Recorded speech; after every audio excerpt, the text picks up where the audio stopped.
Мыйзамында жазылған. Бийлик бул элдик. Өлкөнүн жетекчиси өлкөнүн кожоюну пайда болгондо чечилет. Бизге ишеним пайда болгондо чечилет. Мен билип аткан чындык, азыр айтылбаса, ушул жерде азыр сактап турабы же колдон ийип кетти. Чынчыда пайдаланып жатканы көп. Карыздыктын алып жатканы көп. Акыйкаттын алсынап жатканы. Кыргызстанда белгилүү сосуд отделение бар. Сосуд центр. Ушул отделение круглосуточный дежурство бар. Мурун болсо смерть жасап турган деген больные 60-70% болсо жаңы методдорду киргизип, бул жерде академик иштейт. Балдар менен уже результат жакшы да. Заведующий отделение Байсеке Калай. Анда азыр өзү айдын айтып берип кой. Биздин бөлүмдө ушу 40 койду бейтап жатканга караштырмай. Кыргызстанда бир жалгыз кан тамыр тирүүгө борбору госпиталдын ичинде. Биз жерде ошо дүндүр тынбай плановый больнияларда келет, экстренный больнияларда келет. Биздин бөлүм башкалардан өзгөчөлөнгөн ошо кайсы жерден кан тамыр повреждение болсо, бул оорулар бияка келет да скорый менен. Анан биз ушу азыр Кырдаалда ушу врачтар баарыбыз күндө ушул жерде чыкпай иштеп аттык. 10 жылда дагы 10 күнгө чейин ушул жерде тынбай иштегенбиз. Анан ошо бизге 16 оорулуу кайрылды. 16-нын 4-өнү жаткыздык. Алар баары серьезныйлар. 12-өсү болсо окторун алып, жана пулевой пластиковый алып, анан кийин алар уже жаткандан өзлөрү кол коюп, отказ беришип, алар баягы алар токтоп берге алып кала алган жокпуз. Бирок алар под наблюдением биз баарын картотека ачып, история ачып, жана сиз айткандай эме составлять этип, картотека телефон менен алар менен байланышып турабыз. Биздеги оорулар 4-өнү болсо акыбалы азыркы маалда акыбалдары относительно удовлетворительный. Дары-дармекти болсо больница полностью обеспечивает этип атат. Эч ким эчтеке сатып келген жок. Мындайча айтканда, азыр ушу баарыбыз ушу жерде 15 врач иштейбиз. Баарыбыз ушу оорулардын мындайча айтканда жанынан чыкпай, ошолордун сакайып кетишине болгон салымыбызды кошуп атабыз. Анан эми бөлүмдө жана айтып кеткен Кыргызстанда жалгыз бөлүм кан тамыр хирургиясы деген. Анан бул жерде андан тышкары дагы биз плановый экстренный тышкары дагы Кыргызстан боюнча санавиация. Кайсы жерде кан тамырына залакка келип, кээ бир жерде операция кылып аткан мамилдер болот. Мисалы онкология же болсо 4-чү больницада болот. Кайсы жерден кан тамырында повреждение болсо, кайсы жерден кан хирургтар мындайча айтканда жардам керек болчу болсо, ошо биздин хирургтар барып, ошол жерге ордунан жардам берип, кан тамырын туташтыра албай турган жерлерин искусственный протез коюп, ошол акыбалдан чыгарганга аракет кылабыз да. Ал эми жана келген оорулуу бала боюнча колу кезилген. Ал боюнча анын колу сүрөттөн көрдүңүздөр, анын колу восстановленияга мындайча айтканда не подлежит, уже такыр жарактан чыгып калганда, рентген снимогына тартып көрдүк, анализдерин алдык. Мындайча айтканда такыр эле баягы бычырап кеткен. Аны тез албасак, ал ошол жердеги жана грязьдар организмге микробтор организмге всасываться этип, кээ баланын бөйрөгүн иштен чыгарып коюшу мүмкүн, жүрөгүн токтотуп коюшу мүмкүн.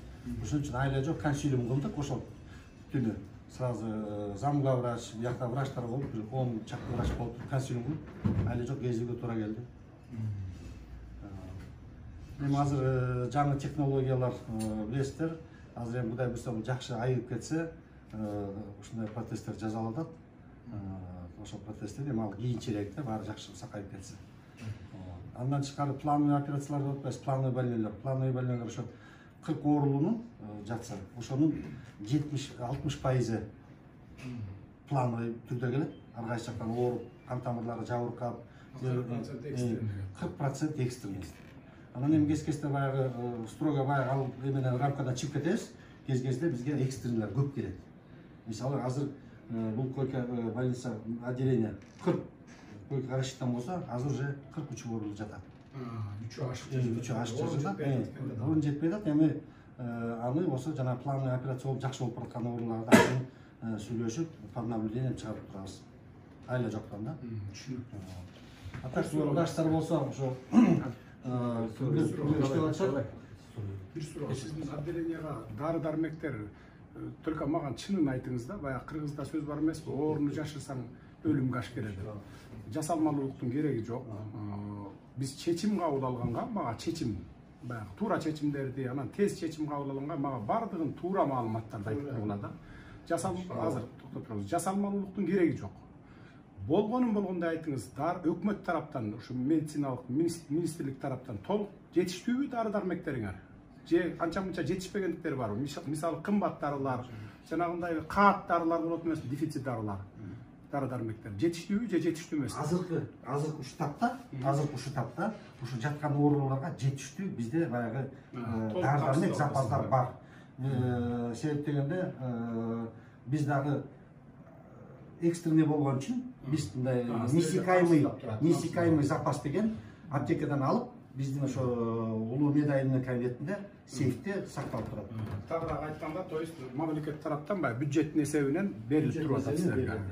Бул жерде ошол 43 оорулуулардын арасынан сатып алып аткандар жокпу? Өздөрү сатып алып аткандар? Ал жерде башка бир жерден келип плановый операцияга жаткан оорулуулар бар, конечно. Алар өздөрү чоң жанагындай высокотехнологический расходный материалдар сатып алышат.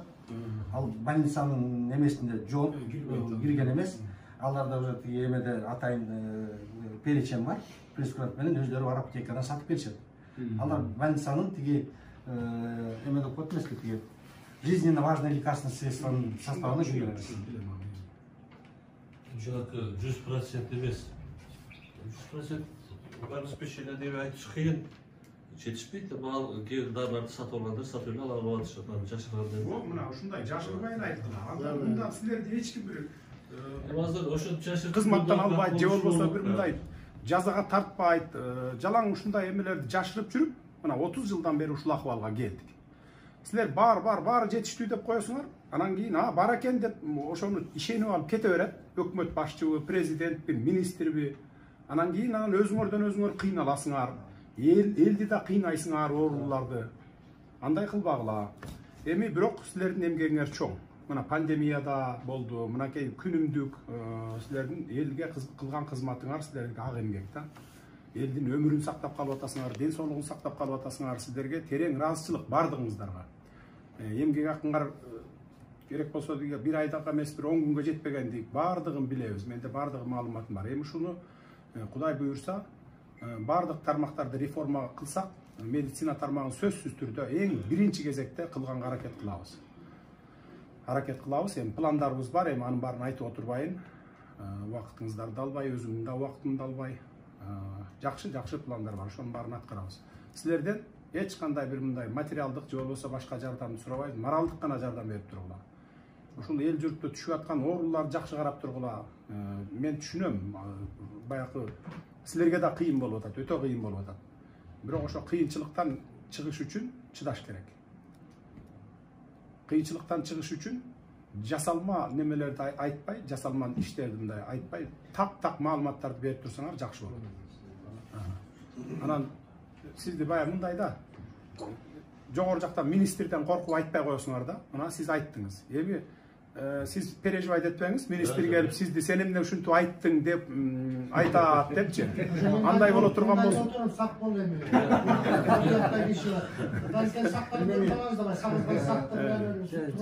Андай кылбаш керек. Мен министрге да айтам. Азыр министрлерге мен жете элекмин, убактым жетпей атат. Эми өзүңүздөр акыбалды көрүп турасыздар. Бардыгын айтам. Андай жасалмалуулуктун кереги жок.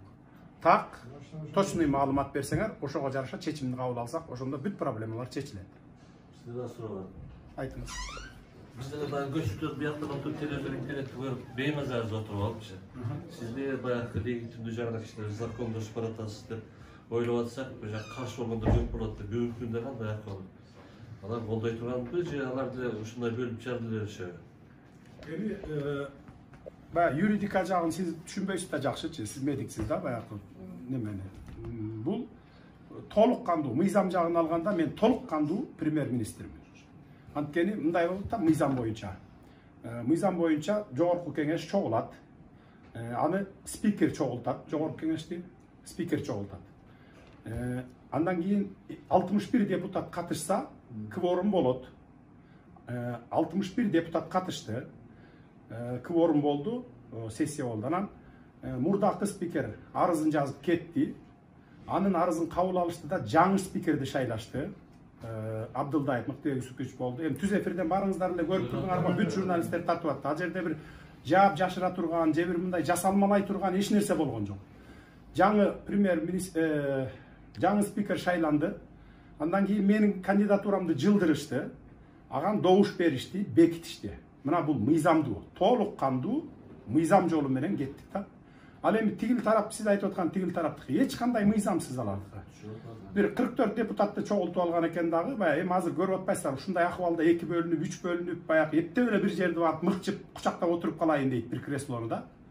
Алар чогулткан экен, ал жерде же спикери жок, же вице спикерлери жок. 2 вице спикер тең ошо сессияда болду. Башка жакка барган жок. Анан 44 депутат кол коюп эле же баягы мыйзамдуу жолу спикер чакырат сессияны. Жөнөкөй депутат чакыра албайт. Же болбосо 40 депутаттан кем эмес чакырышат да, ушуну инициатива киргизет, анан же президент же спикер ушундай юридикалык жолу да булчу.